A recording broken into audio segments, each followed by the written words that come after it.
بسم اللہ الرحمن الرحیم۔ حاتم طائی کا واقعہ۔ حاتم طائی کوئی افسانوی کہانی کا کردار نہیں بلکہ حقیقی تاریخی شخصیت ہے، جو 6 صدی عیسوی میں یمن کے طے قبیلے کا سردار تھا۔ حاتم کا پورا نام حاتم بن عبداللہ بن سعد ابن عزم الطائی تھا۔ حاتم کی ماں نہایت ہی دولت مند اور سخی خاتون تھی، جن کی وفات کے بعد حاتم کے بھائیوں نے اس کا مال روک لیا اور حاتم پر بے شمار ظلم ڈھائے۔ حاتم کو سخاوت وراثت میں ملی تھی، یہی وجہ تھی کہ وہ جوان ہو کر نہایت ہی سخی شخص ثابت ہوا۔ حاتم نے سخاوت میں اس قدر مبالغہ کیا کہ جب وہ بچپن میں دادا کے پاس رہا کرتا تھا، اس وقت وہ اپنا کھانا لے کر باہر نکل جاتا، اگر کوئی مل جاتا تو ساتھ مل کر کھا لیتا، ورنہ کھانا نہ کھاتا تھا۔ یوں حاتم پورے عرب میں مشہور ہوا اور اس کی سخاوت کے چرچے عام ہو گئے۔ کچھ لوگوں نے حاتم کی سخاوت کے بہت سے قصے گڑھ لیے، لیکن اس کے باوجود حاتم کی سچی حکایت اس کی سخی شخصیت کی دلیل ہے۔ عرب میں جبل سمرا کی چوٹی پر واقع ایک مقام تھا، جہاں حاتم رات کے وقت آگ جلایا کرتا تھا، تاکہ علاقے سے گزرنے والوں کو راستے کی رہنمائی حاصل ہو سکے۔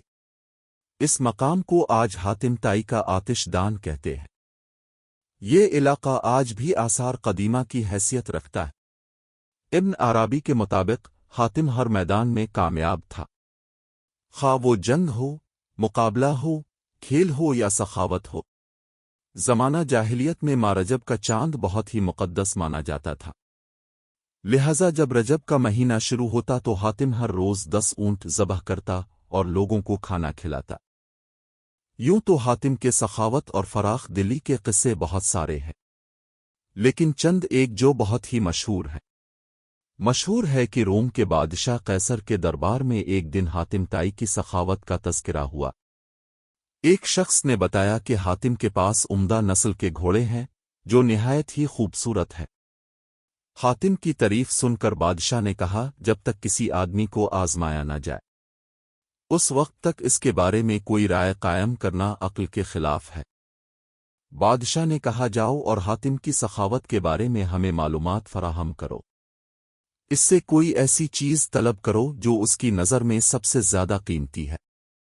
درباری نے کہا کہ حاتم کے لیے سب سے زیادہ عزیز اور قیمتی اس کا تیز رفتار گھوڑا ہے، لہذا بادشاہ نے یہ حکم دیا کہ حاتم سے اس کا گھوڑا مانگو اور میرے پاس لے کر آؤ۔ لہذا وزیر کے درباری کئی منزلیں طے کرتے ہوئے رات کے وقت حاتم طائی کے گھر پہنچے۔ جب وہ وہاں پہنچے تو موسلا دھار بارش ہو رہی تھی، ایسے خراب موسم میں گھر سے نکلنا نہایت ہی مشکل تھا، لہذا مہمانوں کے کھانے کا انتظام کرنے کے لیے حاتم نے اپنے گھوڑے کو ہی ذبح کر دیا اور دسترخوان پر لذیذ بھنا ہوا گوشت پیش کیا۔ صبح کے وقت جب بارش تھمی تو ان وزیروں نے کہا کہ ہمارے بادشاہ کے سامنے آپ کے گھوڑے کی بہت تعریف کی گئی ہے، بادشاہ چاہتا ہے کہ آپ اپنا گھوڑا بادشاہ کی خدمت میں بطور نذرانہ پیش کر دیں۔ وزیر کی بات سن کر حاتم نہایت ہی افسوس کے ساتھ کہنے لگا کہ وہ گھوڑا تو میں نے آپ کو رات میں کھلا دیا۔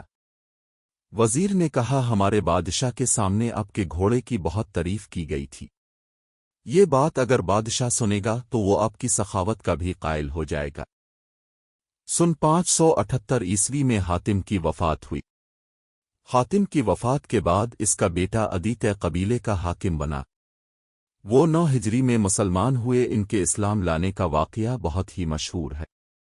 عدی اپنے قوم کے سردار تھے، قوم پیداوار اور مال و غنیمت کا چوتھائی حصہ ان کے نظر کیا کرتی تھی۔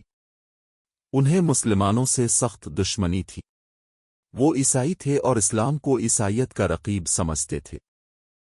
سردار ہونے کی وجہ سے نبی صلی اللہ علیہ وسلم کا اقتدار ان کی آنکھوں میں کھٹکتا تھا۔ یمن کے قبیلے طے نے اسلام کے خلاف بغاوت کی۔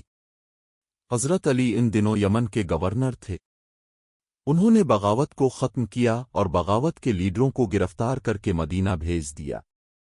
ان میں عدی کی بہن صفانہ تھی، یعنی صفانہ بنت حاتم، وہ بھی نبی صلی اللہ علیہ وسلم کے سامنے پیش کی گئیں۔ انہوں نے کہا کہ میں سخی حاتم طائی کی بیٹی ہوں، میرا باپ بھوکوں کا پیٹ بھرتا تھا اور غریبوں پر رحم کرتا تھا۔ اس پر نبی صلی اللہ علیہ وسلم نے فرمایا تیرے باپ میں مسلمانوں کی سی خوبیاں تھیں، اگر تیرا باپ مسلمان ہوتا تو یقیناً ہم اس پر رحم کا معاملہ ہی فرماتے۔